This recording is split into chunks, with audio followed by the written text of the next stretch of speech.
Innal hamdalillahi nahmaduhu ta'ala wa nasta'inuhu wa nastaghfiruh wa na'udzu billahi min syururi anfusina wa min sayyiati a'malina may yahdihillahu fala mudhillalah wa may yudlil fala hadiyalah asyhadu an la ilaha illallah wahdahu la syarikalah wa asyhadu anna muhammadan abduhu wa rasuluhu alladzi la nabiyya ba'da. Qala Allah ta'ala fi kitabihil karim ya ayyuhalladzina amanu taqullaha haqqa tuqatih wa la tamutunna illa wa antum muslimun. Ya ayyuhan nasu taqu rabbakumul ladzi khalaqakum min nafsin wahidah wa khalaqa minha zawjaha wa batha minhuma rijalan katsiran wa nisaa'a wattaqullaha alladzi tasaaluna bihi wal arham innallaha kana 'alaikum raqiba. Ya ayyuhalladzina amanu taqullaha wa qulu qawlan sadida yuslih lakum a'malakum wa yaghfir lakum dzunubakum wa may yuti'illaha wa rasulahu faqad faza fawzan 'azima amma ba'du. Alhamdulillah, segala puji hanya milik Allah Subhanahu wa taala. Kita memohon berlindung serta bertobat kepadanya, dan kita bersaksi bahwasanya tidak ada Tuhan yang berhak disembah kecuali Allah Subhanahu wa taala. Salawat dan salam tidak lupa senantiasa kita curahkan kepada Nabi kita Nabi Muhammad sallallahu alaihi wasallam beserta keluarganya, sahabatnya, tabi'in, tabi'ut tabi'in, dan kepada para pengikutnya yang senantiasa istiqomah berpegang teguh di atas sunnahnya Nabi Muhammad sallallahu alaihi wasallam hingga akhir zaman. Dan kita bersaksi bahwasanya Muhammad adalah seorang nabi dan rasul utusan Allah Subhanahu wa taala. Alhamdulillah, pada pagi ini kita dimudahkan kembali oleh Allah Subhanahu wa taala untuk bisa sama-sama berkumpul di salah satu rumah dari rumah Allah Subhanahu wa taala untuk kita bisa mempelajari apa-apa yang dijelaskan dalam Al-Qur'an dan sunnah Nabi sallallahu alaihi wasallam. Sedikit faidah tadi kalau yang dibaca Imam hari ini ya di surat Az-Zumar ya, kalau enggak salah ayat 71 ya. Itu menjelaskan salah satu ayat tentang kondisi bagi penghuni nerakanya Allah Subhanahu wa taala. Bahwasanya Allah Subhanahu wa taala itu ya di surga kelak atau di akhirat kelak, selain dalam sebuah hadis Nabi SAW, ya hadis kursi adatul ibadis solihin ma la ainun ra'at wa la udunun sami'at wa la khatara ala qalbi bashar ya. Dalam riwayat tersebut dikatakan bahwasanya di dalam surga itu ya Allah menciptakan berbagai kenikmatan bagi orang-orang yang soleh, ma la ainun ra'at, yang tidak pernah dilihat sebelumnya kenikmatan tersebut, wala udunun sami'at, dan kenikmatan tersebut tidak pernah terdengar sedikit pun di dunia ini, meskipun kita mendengar nama yang sama tapi berbeda secara hakikat. Wala khatar ala qalbi bashar, dan juga tidak pernah terbetik oleh pikiran kita masing-masing. Artinya betapa nikmatnya berbagai kenikmatan yang disediakan oleh Allah Subhanahu wa taala, saking indahnya itu tidak pernah bisa terbayangkan ya, berbagai kenikmatan yang ada di surganya Allah Subhanahu wa taala. Tetapi meskipun Allah mengatakan demikian atau Nabi sallallahu alaihi wasallam mengatakan demikian, Allah juga sama menjelaskan kepada kita kalau siksaan Allah yang ada di neraka juga sama, tidak pernah bisa terbayangkan oleh pikiran kita, saking dahsyatnya. Makanya tadi Imam membacakan surat Az-Zumar ayat 71, salah satunya Allah itu kan memberikan azab, siksa bagi penghuni neraka itu bukan hanya secara fisik saja, tapi disiksa secara batin. Ya, itu lebih menyakitkan lagi. Makanya ketika orang-orang kafir masuk neraka kan gitu ya, langsung diejek nih sama malaikat tadi dalam surat Zumar ayat 71 itu. Bukankah telah datang kepada kalian seorang nabi dan rasul yang senantiasa menjelaskan atau mengajak kepada kebaikan, menjauhkan kalian daripada kemungkaran? Mereka orang-orang kafir ini, mereka mengatakan benar ya, walakin haqqat, ya, tetapi ya sudah, azab Allah sudah ditetapkan, ya mau gimana lagi kan begitu ya. Ini ayat mengingatkan kepada kita tentang apa? Ya, tentang keadaan mereka sudah masuk ke dalam nerakanya Allah Subhanahu wa taala, yang dirasakan bukan hanya sekedar siksaan secara fisik namun juga siksaan secara batin. Banyak ya ayat-ayat yang menjelaskan tentang itu. Ya, dalam surat Al-Munafikun, ya ayat-ayat yang terakhir kan menjelaskan tentang itu. Ya, penyesalan itu kan sebetulnya siksaan batin kan begitu. Ya, yang itu memang sengaja Allah memberikannya itu apa? Supaya penghuni neraka itu betul-betul mereka tersiksa. Ya, makanya dalam surat Al-Mu'minun mungkin ya ayat 99 sampai ayat 100 ya menjelaskan tentang ya orang-orang kafir dengan berbagai penyesalannya, ya, sehingga mereka saking tersiksanya bukan hanya secara fisik tapi secara batin juga, mereka mengatakan qala rabbirji'uni la'ali a'malu sholihan fima taraktu. Ya Allah, kembalikan aku ke dunia. Untuk apa? La'ali a'malu sholihan fima taraktu. Kayaknya nih ketika di dunia ada amalan soleh yang selama ini aku tinggalkan. Ya, kembalikan aku ke dunia, aku ingin melakukan amalan soleh. Apakah Allah mengizinkan? Ya enggak ya. Supaya apa? Ya supaya kita atau penghuni neraka ini betul-betul sengsara akibat dari apa yang selama ini kita lakukan di dunia ya. Kita melanjutkan pembahasan selanjutnya ya, yaitu adalah tentang kekhawatiran yang dialami oleh orang-orang kafir Quraisy ya, yang mana mereka mengalami kekalahan yang sangat telak ya. Kemarin kita singgung di pembahasan yang sebelumnya. Ya, di antaranya kekalahan yang sangat telak itu ya jelas ya. Mungkin kalau secara korban ya, orang yang syahid dari kalangan kaum muslimin itu ya hanya sekedar kurang lebih 14 orang ya ketika terjadinya peperangan Badar tersebut. 6 orang dari para sahabat kaum muhajirin ya, dan sisanya dari Ansor itu kurang lebih ada 8 orang, berbeda dengan orang-orang kafir ya. Saking telaknya kekalahan yang mereka alami, korban di antara mereka itu 70 yang meninggal, bahkan di antaranya juga 70 yang ditawan, dan itu adalah tokoh-tokoh daripada orang-orang kafir Quraisy ketika itu. Ya, makanya para ulama menjelaskan kepada kita ya, meskipun sebagian orang ya, orang-orang yang memiliki kebencian kepada kaum muslimin memandang perang Badar itu ya perang biasa saja ya, perang yang tidak sedahsyat yang dilakukan oleh orang-orang apabila kita mendengar peperangan dengan Romawi gitu ya, Persia dan yang lain. Tapi padahal ya perang Badar ini kan menentukan tentang kekuatan, kondisi ya, atau menunjukkan di antara ayat-ayat Allah Subhanahu wa taala melalui orang-orang yang beriman. Di antaranya adalah bahwasanya semua kesombongan ini semuanya akan tumbang. Ya, kita tahu ketika itu orang-orang kafir Quraisy dengan pasukan yang sangat banyak ya, dengan peralatan perang yang mungkin lebih komplit daripada kaum muslimin ya, atas izin Allah semua kesombongan itu pasti akan tumbang. Apalagi yang mereka lakukan ini yaitu adalah kesombongan yang sangat besar.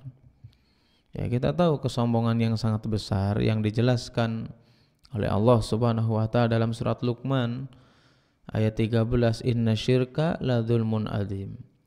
Bahwasanya kesyirikan adalah kesombongan yang sangat besar. Ya, makanya orang musyrikin itu ya termasuk orang yang paling sombong. Makanya ya enggak diberikan kemenangan oleh Allah Subhanahu wa taala. Karena kalau orang sudah melakukan kesyirikan kepada Allah, orang yang senantiasa beribadah kepada selain Allah Subhanahu wa taala, maka Allah akan mencabut kebahagiaannya. Allah akan mencabut ketenangan dan kejayaannya cepat ataupun lambat. Kapan itu? Kalau kita selama ini senantiasa melakukan kesombongan, di antaranya adalah kesyirikan kepada Allah Subhanahu wa taala. Ya, makanya ya berbagai musibah yang kita alami ya di berbagai tempat di Indonesia ini, ya Allah mencabut kenikmatan, kenyamanan, keamanan tersebut betul karena maksiat, tetapi maksiat yang paling utama, yang paling besar adalah kesyirikan.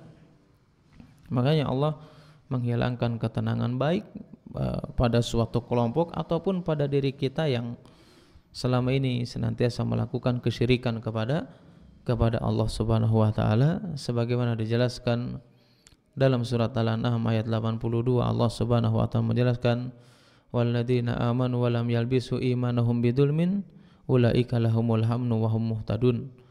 Orang yang beriman yang tidak mencampur adukan antara keimanan dengan kedzaliman. Ya, tidak mencampur adukan keimanan dengan kedzaliman. Ulaika lahumul amnu, mereka ini akan mendapatkan keamanan dunia ataupun di akhirat. Bahkan mereka akan diberikan petunjuk dari Allah Subhanahu wa taala. Nah, ketika menjelaskan ayat tersebut itu, para sahabat dulu sempat bertanya kepada Nabi sallallahu alaihi wasallam, ya Rasulullah, kalau seandainya orang yang mendapatkan kebahagiaan, orang yang mendapatkan petunjuk, perlindungan, keamanan adalah orang yang tidak mencampur adukan keimanan dengan kedzaliman, ya berarti di antara kita nggak bakalan ada yang sampai itu. Di antara kita nggak akan ada yang mendapatkan keamanan dan ketenangan. Kenapa? Karena kita senantiasa melakukan kedzaliman. Tapi kata Nabi SAW mengatakan, yang dimasukkan dalam ayat tersebut, kedzaliman di situ, ya laisa kama tadunun, bukan seperti apa yang kau bayangkan. Maksudnya kedzaliman di situ adalah sebagaimana firman Allah dalam surat Luqman, inna syirka ladulmun adzim, yaitu adalah kedzaliman di dalam yang mengandung atau ketika seseorang melakukan kesyirikan kepada Allah Subhanahu wa taala. Ya, ini yang dialami oleh orang-orang kafir Quraisy ya, dengan berbagai macam peralatan ya, dengan banyaknya pasukan ya, meskipun di antara kaum muslim dengan pasukan seadanya yang sebelumnya tidak diniatkan untuk perang, tetapi Allah Subhanahu wa taala memberikan pertolongan, memberikan kemenangan kepada kaum muslimin selama mereka bersabar dan bertawakal kepada Allah Subhanahu wa taala. Ya, kalau kita senantiasa bertawakal, ada perkataan yang sangat indah yang dijelaskan Al-Imam Ibnul Qayyim rahimahullahu taala dalam kitab I'lam Muwaqqi'in. Di situ Imam Ibnul Qayyim mengatakan, barang siapa yang dia bertawakal kepada Allah, menyerahkan segala urusannya kepada Allah Subhanahu wa taala. Ya, bertawakal menyerahkan urusannya kepada Allah Subhanahu wa taala. Sekalipun ada orang-orang yang mereka ingin melakukan makar kepada kita, kalau kita semuanya menyerahkan urusan kepada Allah, kata Ibnul Qayyim, maka Allah itu akan menggagalkan bahkan membalas makar keburukan orang lain kepada kita dengan tanpa susah payah.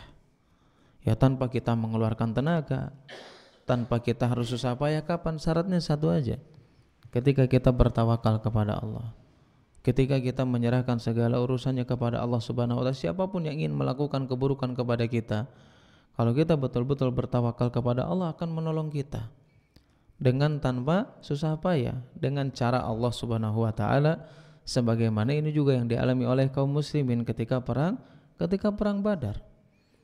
Ya, meskipun mereka sedikit, ya peralatan seadanya juga, ya.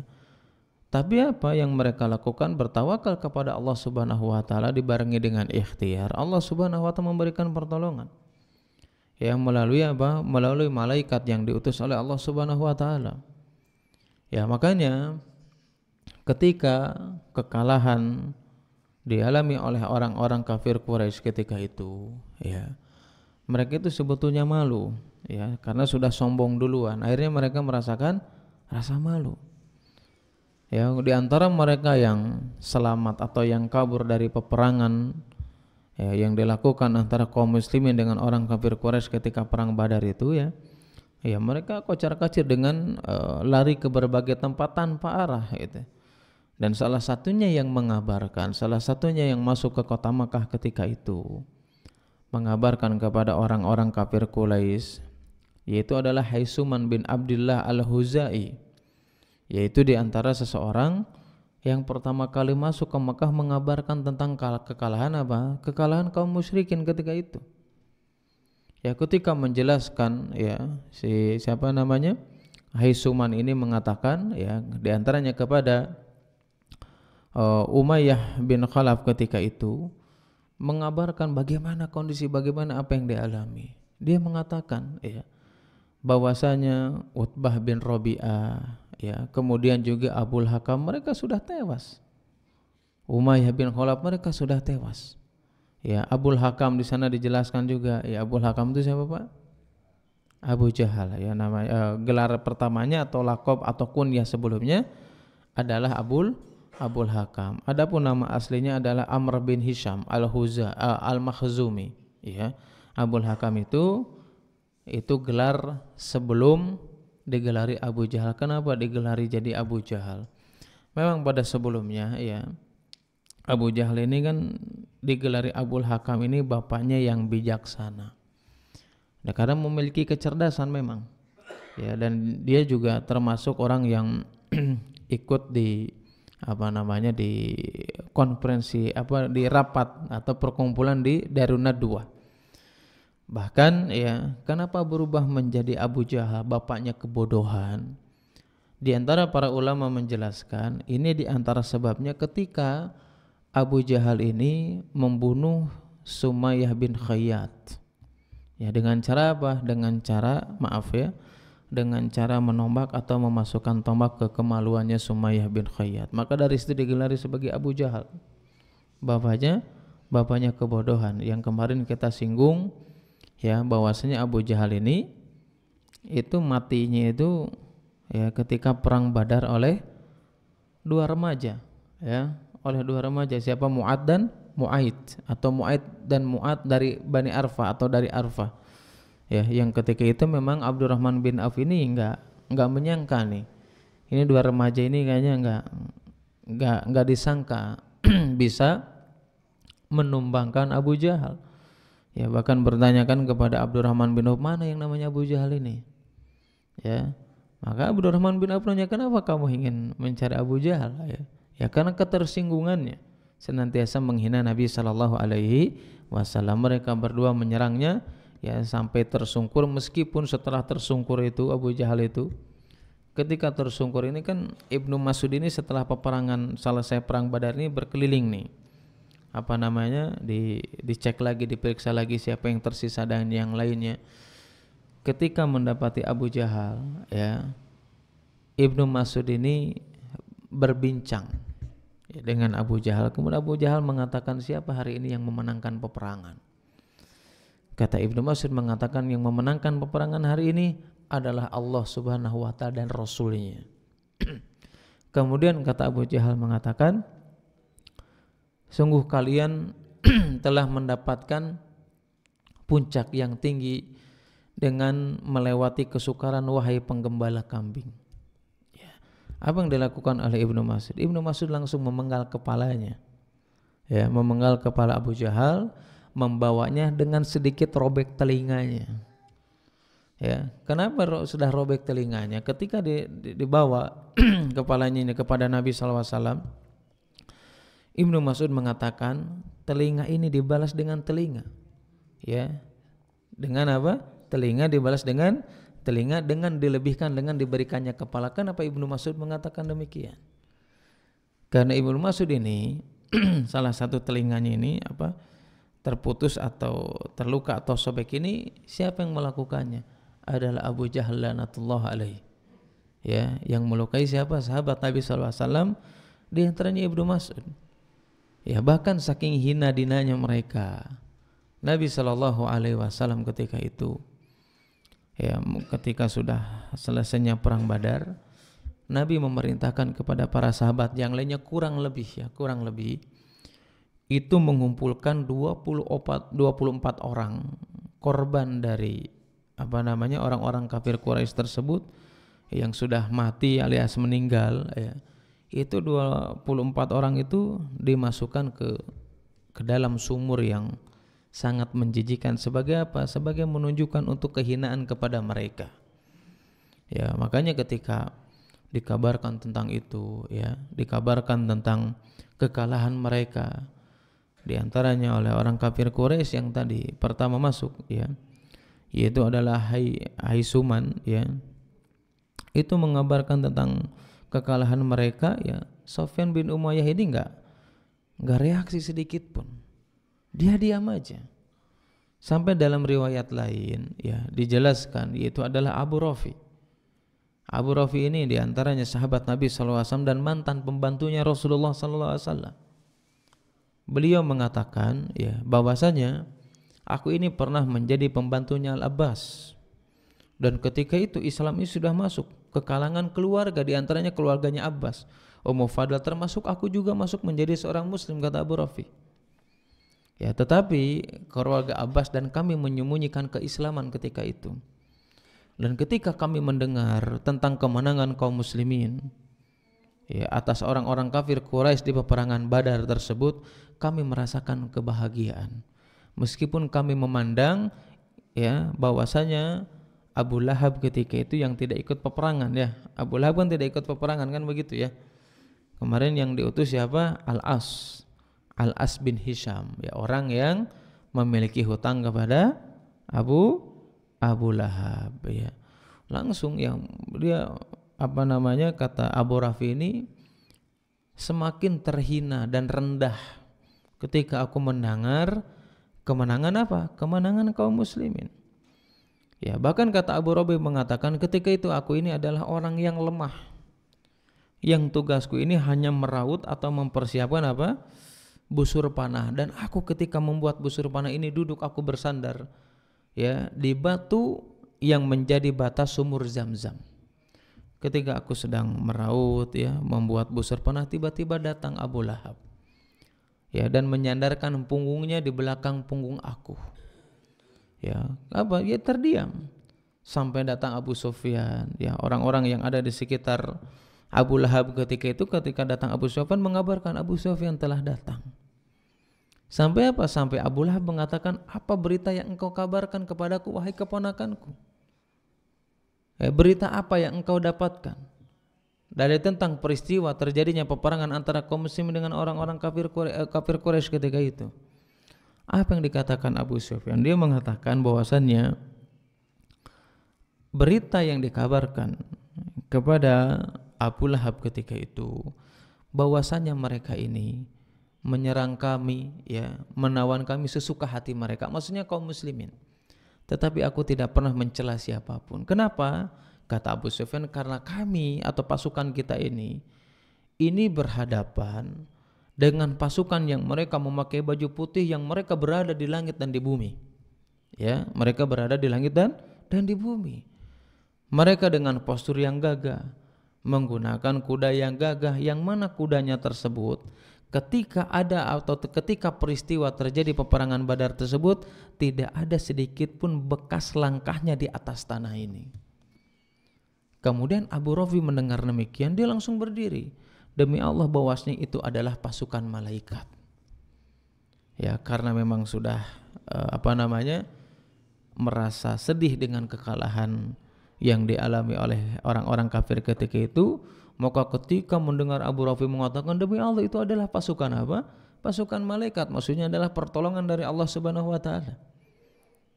Apa yang dilakukan oleh Abu Lahab ketika itu? Dia mengangkat tangan setinggi-tingginya, kemudian kemudian memukul Abu Rafi ketika itu. Dan Abu Rafi mengatakan ketika aku ingin membalasnya, aku ingin melawannya, ternyata Abu Lahab membantingkan tubuhnya, dipukul berkali-kali ya, sampai itu terlihat oleh siapa? Oleh Ummu Fadl. Ummu Fadl mengatakan kepada Abu Lahab ketika itu sambil memukulkan batu ke atas kepalanya Abu Lahab ketika itu sampai berdarah ya, dengan luka yang sangat menganga ketika itu. Ummu Fadl mengatakan, engkau ini beraninya memukul orang yang lemah ini dikala dia tidak ada majikannya. Nah, ini frustasi ya yang dialami oleh orang-orang kufar. Kenapa? Karena tujuan mereka itu bukan Allah Subhanahu wa taala. Orang yang dia berjuang karena tujuannya dunia, pasti mereka akan menyesal di akhirnya. Makanya kata Ibnul Qayyim mengatakan, orang yang hidupnya tujuan dunia itu, mereka akan senantiasa merasakan kesedihan yang tidak pernah berhenti, penyesalan yang tidak akan pernah berakhir. Ya. Artinya apa? Karena tujuannya dunia ini juga yang dialami oleh siapa? Yang dialami orang-orang kafir Quraisy. Mereka betul-betul menyesal yang tidak pernah yang tidak pernah berhenti karena tujuan mereka dunia. Ya, bahkan saking kecewanya mereka melarang orang-orang kafir Quraisy ini, ya untuk apa? Ya, untuk merasakan kesedihan yang begitu mendalam ini dilarang oleh orang jahiliyah ketika itu. Ya, kenapa dilarang? Ya, karena khawatir, ya, kalau bahasa gaulnya khawatir sudah tidak bisa move on lagi. Ya, kenapa? Artinya dilarang. Untuk apa? Untuk betul-betul merasakan kesedihan yang begitu dalam. Ya, kalau istilah dalam istilah syariat itu niyahah. Ya, niyah itu apa ya bahasa Indonesianya? Kalau ada orang yang meninggal, gimana Pak? Merintih yang sangat dalam itu nggak boleh, dilarang bagi orang-orang jahiliyah ketika itu, karena kebiasaan mereka seperti itu. Ya, sama dalam Islam juga sebetulnya dilarang ya. Kalau kita ada keluarga yang meninggal, ya nggak boleh kita seperti itu.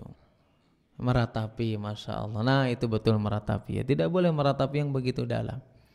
Ya, kenapa? Karena itu memang khawatir nggak bisa move on nantinya. Sama dalam Islam juga dilarang, dan ini terjadi di antara kaum muslimin.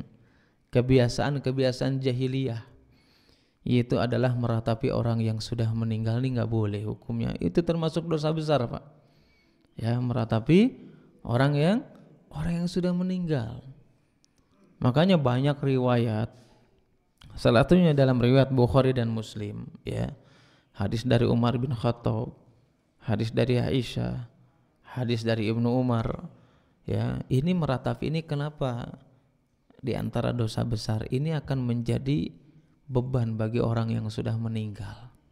Ya, kalau kita kasihan sama orang yang kita cintai, kita jangan meratapi mereka. Ya, makanya kata Nabi SAW melalui hadis Umar bin Khattab itu mengatakan, al-mayyitu yu'adzabu bibuka'il hayyi alaihi. Mayat itu atau orang yang sudah meninggal itu bisa diadab karena tangisan keluarganya. Ya, karena tangisan keluarganya. Makanya dilarang dalam Islam. Ya, meskipun memang ya dalam riwayat lain dari Bukhari dan Muslim itu Nabi SAW itu pernah mendatangi sahabat Rasulullah SAW atau salah satu sahabatnya, ya, Sa'ad bin Ubadah ketika itu, yang ketika datang ke rumahnya itu, Sa'ad bin Ubadah dan seluruh keluarganya ini memang sedang bersedih hati. Ya, kesedihan menyelimuti mereka. Kemudian Nabi SAW bertanya, apakah salah satu di keluargamu ini atau orang tersebut sudah meninggal?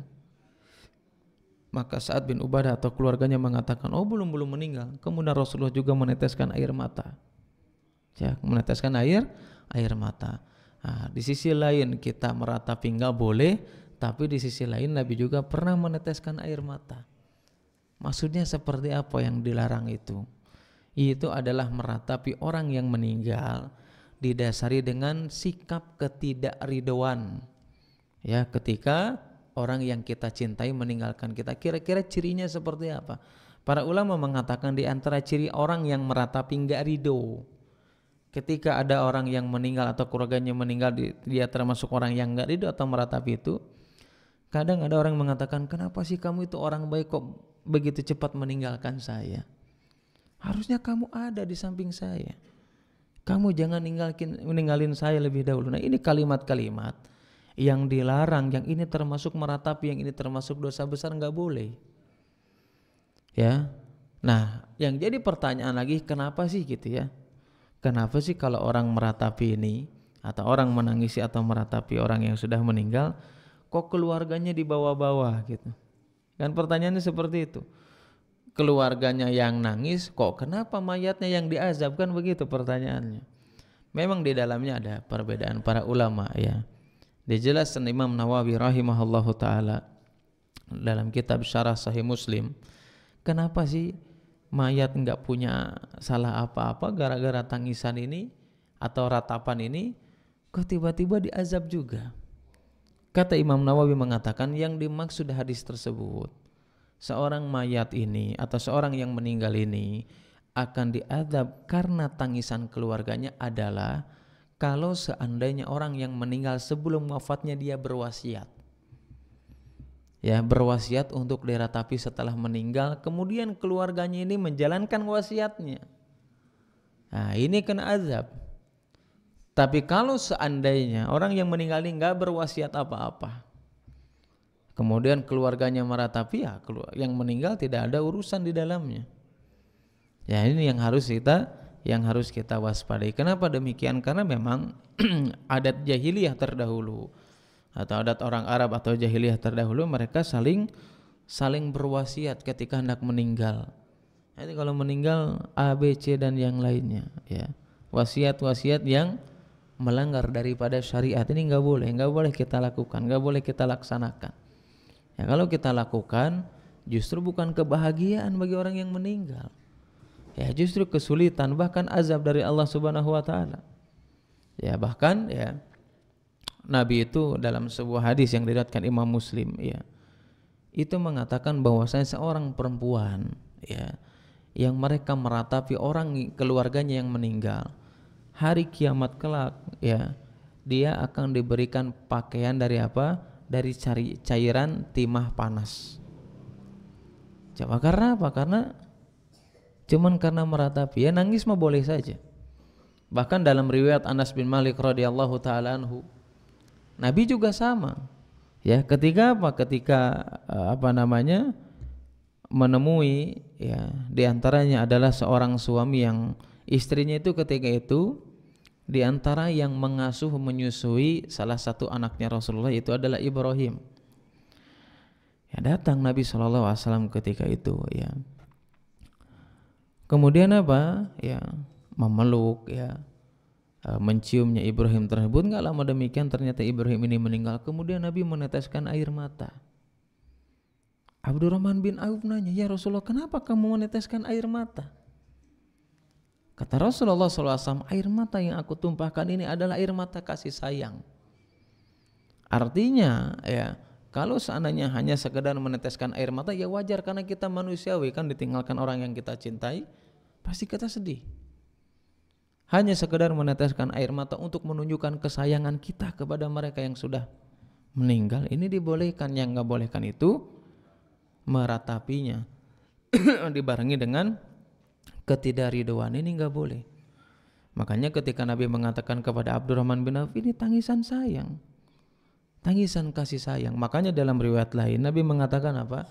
Apakah kalian tidak mengetahui bahwasanya Allah itu tidak akan mengadab, ya dengan tangisan? Maksudnya apa? Dengan hanya sekedar tangisan yang menunjukkan sayang, Allah tidak akan mengadabnya. Ya makanya dalam hadis tersebut kemudian Nabi mengatakan apa? Innal aina tadma'u wa qalbun yahzanu wala naqulu illa ma radiya rabbuna. Kata Nabi mengatakan apa? Sesungguhnya air mata ini menetes. Wa qalbu yahzanu, dan hati ini bersedih. Wala naqulu, dan kita tidak mengatakan sesuatu apapun illa radiya rabbuna, kecuali dengan sesuatu apapun yang diridai oleh Allah Subhanahu wa taala. Makanya orang kafir Quraisy ketika itu ya jangan meratapi orang yang sudah meninggal di perang Badar. Kenapa? Karena khawatir kesedihan ini berkelanjutan. Makanya dalam Islam juga sama. Kenapa kita nggak boleh meratapi? Supaya apa? Supaya kita bisa move on, ya. Ya, supaya tidak merasakan kesedihan yang berkelanjutan ini dialami oleh mereka.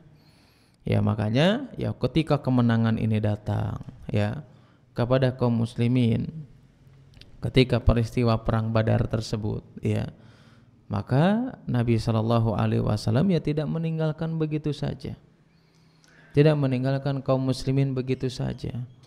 Bahkan ketika kemenangan ini diraih oleh orang muslim ketika itu, oleh para sahabat dan kaum muslimin pada umumnya ketika itu, orang-orang munafik, orang-orang Yahudi, orang-orang munafikin ketika itu, mereka belum menerima sepenuhnya. Mereka mengeluarkan isu-isu yang bisa apa? Yang bisa merusak keyakinan dan keimanan kaum muslim atau barisan kaum muslimin ketika itu. Makanya ketika kemenangan itu sudah diraih oleh kaum muslimin, maka Nabi SAW memerintahkan dua utusannya, Abdullah bin Ruwaha ya dan Zaid bin Harithah. Abdullah bin Ruwaha ini diperintahkan oleh Nabi SAW untuk mengabarkan kepada penduduk Madinah yang mereka berada di dataran tinggi untuk mengabarkan tentang kemenangan kaum muslimin. Adapun Zaid bin Harithah diperintahkan oleh Nabi SAW untuk mengabarkan kemenangan kepada penduduk Madinah ini bagi penduduk Madinah yang mereka ya tinggal di dataran rendah ya, artinya ya yang ini di bagian gunung atau ini di bagian ya di bawah gunung atau lapang dan yang lainnya. Ini tugas yang diberikan oleh Nabi SAW. Nah, qadarullah ketika itu Zaid bin Harithah ini ketika diperintahkan oleh Nabi SAW ini untuk mengabarkan kemenangan kaum muslimin ya ketika peristiwa perang Badar ini, Zaid bin Harithah ini ya itu menggunakan untanya Nabi SAW ya, menggunakan untanya Nabi SAW. Sampai ketika orang-orang Yahudi, orang-orang munafik ketika melihat Zaid bin Harithah ketika datang mengabarkan dengan menunggangi untanya Nabi SAW, mereka mengatakan apa? Bahwasannya Muhammad telah meninggal. Kenapa? Karena hewan tunggangannya juga sudah dinaiki oleh Zaid bin Harithah. Dan ketika Zaid bin Harithah datang ya, kemudian apa? Kaum muslimin berkumpul mengabarkan tentang kemenangan yang diraih oleh kaum muslimin ketika itu. Ya, kebahagiaan terpancar bagi siapa? Bagi orang-orang yang beriman kepada Allah dan Rasulnya. Di setiap penjuru kota Madinah mereka bertakbir, bertahlil, memuji Allah Subhanahu wa taala atas kemenangan yang diraih oleh kaum muslimin. Apakah kemenangan ini menjadikan ketenangan bagi kaum muslim? Ternyata tidak juga. Justru gangguan semakin gencar lagi. Gangguan semakin mereka lakukan lagi, bahkan ya ketika Nabi SAW sudah memenangkan pertempuran tersebut bersama kaum muslimin, ya kan di sana ada beberapa orang yang ditawan kan begitu. Ada tawanan-tawanan perang ya, kemarin kita singgung. Ya ketika Nabi sudah memenangkan atau kaum muslimin ya dimenangkan oleh Allah Subhanahu wa taala ketika perang Badar, Nabi tidak meninggalkan begitu saja, kurang lebih 3 hari Nabi SAW di tempat tersebut. Untuk apa? Untuk membagi ghanimah, karena ada perselisihan di antara kaum muslimin ketika itu ya, saling mengklaim kan begitu ya. Yang pasukan di depan mengklaim ghanimah ini yang saya dapatkan, yang melindungi juga mengklaim bahwasanya ini yang kita dapatkan. Nabi SAW membaginya kapan membaginya? Ya jelas setelah ada firman Allah Subhanahu wa taala dalam surat Al-Anfal ayat yang pertama. Karena memang ketika ghanimah ini sudah dikumpulkan ya, ketika kemenangan ini berada di antara kaum muslimin ketika itu, kemudian tawanan-tawanan juga ya sudah berada di tangan kaum muslimin, maka Rasulullah SAW ya memberikan tugas untuk pengamanan harta ghanimah dan tawanan tersebut kepada Abdullah bin Ka'ab. Ya, ketika mereka sudah memutuskan untuk melakukan perjalanan ke Madinah, ya. Ketika sampai di salah satu tempat namanya Al-Sofir atau Sofro atau Sofri ya, atau Sofra ketika itu ada salah satu orang kafir Quraisy, Nadar Al-Haris ketika itu diperintahkan untuk dipenggal kepalanya. Kenapa? Karena balasan bagi dia yang selama ini senantiasa menganiaya kaum muslimin ya, menghina, bahkan merusak kehormatan kaum muslimin ketika di Mekah. Begitu juga kemarin kita singgung, di antaranya adalah Uqbah bin Mu'aid ya, yang beberapa kali atau pernah berupaya untuk membunuh Nabi Sallallahu Alaihi Wasallam, itu dieksekusi ketika itu.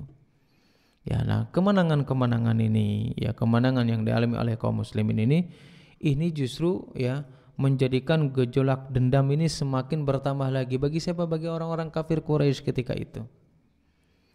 Ya, bahkan ya ketika itu ada namanya Umair bin Wahab. Ya, salah satu tokoh dari kalangan orang kafir Quraisy.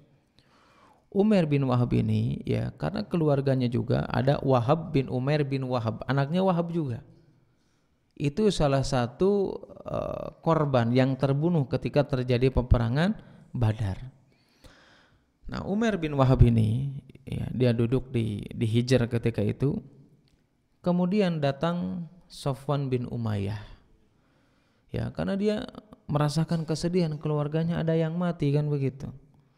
Umair menceritakan ya kepada Safwan bin Umayyah tentang keluarganya, bahkan di antara keluarganya ada yang ditawan dan yang lain menceritakan, artinya menunjukkan kesedihan. Apa yang dikatakan oleh Safwan bin Umayyah ketika itu? Safwan bin Umayyah mengatakan bahwasanya, ya, menghibur, bahwasanya orang yang sudah meninggal lebih dulu daripada kita pasti ada yang terbaik, ada yang pengganti terbaik selain daripada itu. Kemudian apa? Ya, karena Safwan bin Umayyah juga selain menghiburnya ingin memunculkan, mengobarkan semangat yang dimiliki oleh Umar tersebut untuk balas dendam. Makanya apa? Kata Umar mengatakan, kalau seandainya aku tidak memikirkan hutang-hutang aku dan aku tidak memikirkan keperluan yang akan harus kepenuhi kepada keluargaku, ya, maka Umar ini ingin balas dendam. Apa yang dikatakan oleh Safwan bin Umayyah ketika itu? Ya sudah, bahwasanya keluarga kamu ini di bawah tanggungan saya dan kamu ini keluarga gitu ya. Hutang-hutang kamu nanti aku lunasi gitu ya. Keluarga kamu juga nanti saya lindungi dan aku urus ya. Akhirnya apa? Dengan ucapan tersebut ternyata apa? Ini yang menjadikan Umar bin Wahab ini memiliki semangat yang tinggi untuk membunuh Nabi SAW. Kenapa? Karena memiliki kekhawatiran, ingin balas dendam. Ya, bahkan yang memiliki kekhawatiran itu ketika kemenangan kaum muslimin itu bukan hanya sekedar orang-orang musyrik saja. Orang Yahudi juga sama. Pertama, orang Yahudi khawatir, ya, kalau kaum muslimin menang, ya, mereka ya jelas ya akan, orang Yahudi merasa nanti kalau kaum muslimin menang ini akan kesulitan baik dalam masalah ekonomi ataupun yang lainnya, akan dikuasai oleh kaum muslimin. Orang musyrik juga sama, ya, kalau kaum muslimin menang, ya, mereka juga khawatir dengan keamanan mereka. Makanya mereka ingin balas dendam. Ini kekhawatiran yang dialami oleh orang-orang yang memiliki kebencian kepada kaum muslimin. Kemudian juga kelompoknya orang-orang munafik. Ya, kelompok orang munafik sama juga memiliki ketakutan. Apa yang ditakuti oleh orang munafik? Ya jelas orang-orang munafik ya khawatir dengan kekuatan kaum muslimin. Begitu juga ini juga dikhawatirkan oleh berbagai kabilah, oleh berbagai suku tentang kemenangan kaum muslimin. Apa yang dikhawatirkan oleh para kabilah ini? Karena ketika itu para kabilah ini mereka senantiasa melakukan apa? Pembegalan, merampas harta, merampok. Nah, ini khawatir kalau kaum muslimin menang, mereka membuat pemerintahan Islam atau daulah Islam, ya, yang ini akan menghalangi mereka untuk melakukan pembegalan. Ya, makanya orang Yahudi bagaimana caranya bisa memerangi kaum muslimin. Orang musyrikin juga bagaimana caranya, ya, bisa membalas dendamkan mereka. Orang munafik juga sama. Makanya orang munafik itu ketika tahu tentang kemenangan kaum muslimin setelah perang Badar, dalam sejarah kita mengetahui kan orang munafik itu kan bisa dikatakan kutu loncat. Ya, ketika kaum muslimin kuat, seperti siapa? Abdullah bin Ubay bin Salul. Wah, orang Islam kuat nih. Sudah dia masuk Islam, meskipun pada ujungnya juga dia memeranginya, kan begitu. Nah, ini kekhawatiran yang dialami mereka kapan? Ketika kemenangan kaum muslimin. Ya, makanya orang musyrikin bagaimana caranya nih? Ya bisa balas dendam. Nah, karena mereka ini sama-sama memiliki kekhawatiran, ini diantara sebab nanti kita jelaskan ya di pertemuan selanjutnya itu apa? Ini yang menjadikan asal usul nanti terjadinya peperangan Uhud. Ya, tapi yang jelas ya ketika Umair bin Wahab ini ya sudah terprovokasi ini, ya terprovokasi oleh Safwan bin Umayyah untuk membalas dendamnya. Karena apa? Karena Safwan bin Umayyah mengatakan, Nabi sudah, pokoknya kalau kamu balas dendam, kalau kasarnya ya, nanti keluargamu akan saya jamin, hutang-hutangmu itu akan saya lunasi. Kemudian Umar bin mengatakan, ini sudah rahasia ini jangan engkau sampaikan kecuali antara aku dengan engkau. Kemudian apa? Umar ini mengambil mengambil pedangnya, kemudian diasah ya. Ya, dalam riwayat dijelaskan sampai setajam mungkin yang dipersiapkan untuk membunuh Nabi sallallahu alaihi wasallam. Kemudian apa? Ya. Kemudian Umar ini datang. Ya, datang ke Madinah, sampai di Madinah. Yang ketika sampai di Madinah itu ada Umar bin Khattab yang sedang berkumpul dengan para sahabat, ya, sedang berbincang-bincang, sedang menjelaskan tentang hikmah, ya, tentang berbagai karunia yang diberikan oleh Allah Subhanahu wa taala ketika atau setelah terjadinya perang Badar. Nah, ketika datang Umar ini, dia dengan mengeluarkan pedangnya, ya.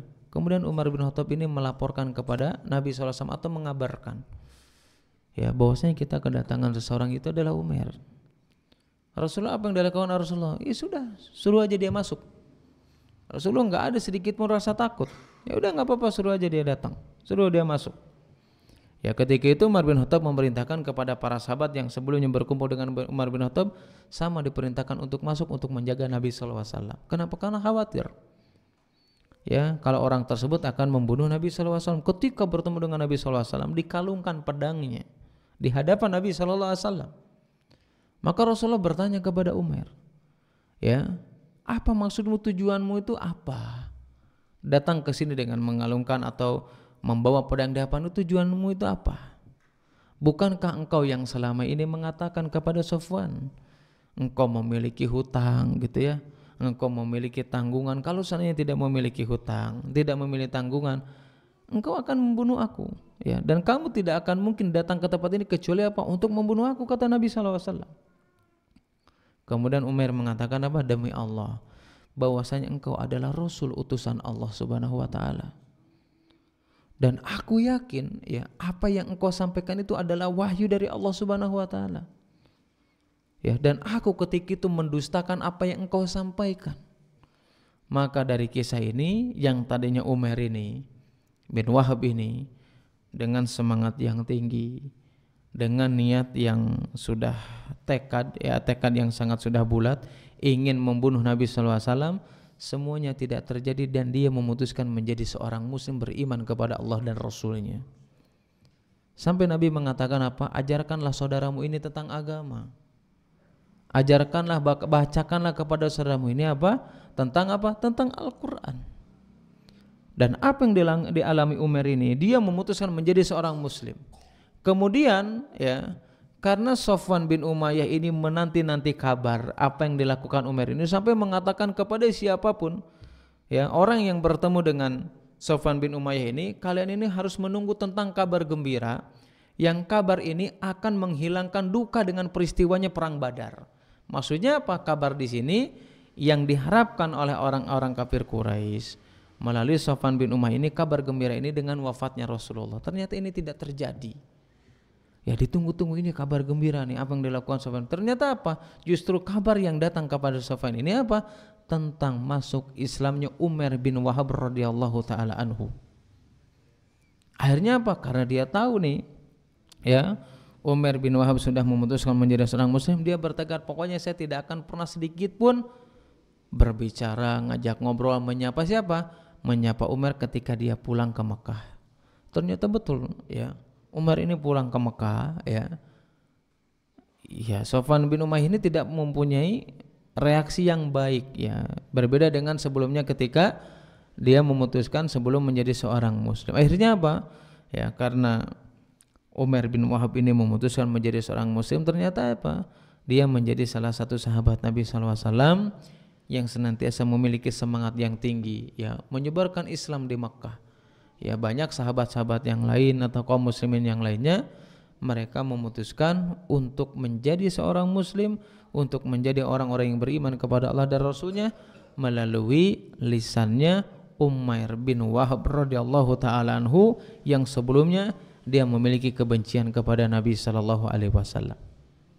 Ya, bahkan kemenangan ini juga ini yang menjadikan, ya, kabilah dari Bani Sulaim, ya, dari Bani Sulaim, ya, dari kabilah, ya, salah satu kabilah di dekat Madinah tersebut, mereka memutuskan apa? Untuk menyerang Rasulullah SAW dan kaum muslimin. Karena sama, memiliki kekhawatiran. Ya, bahkan mereka kurang lebih menyiapkan 200 ekor unta untuk memerangi kaum muslimin atau memerangi Rasulullah SAW.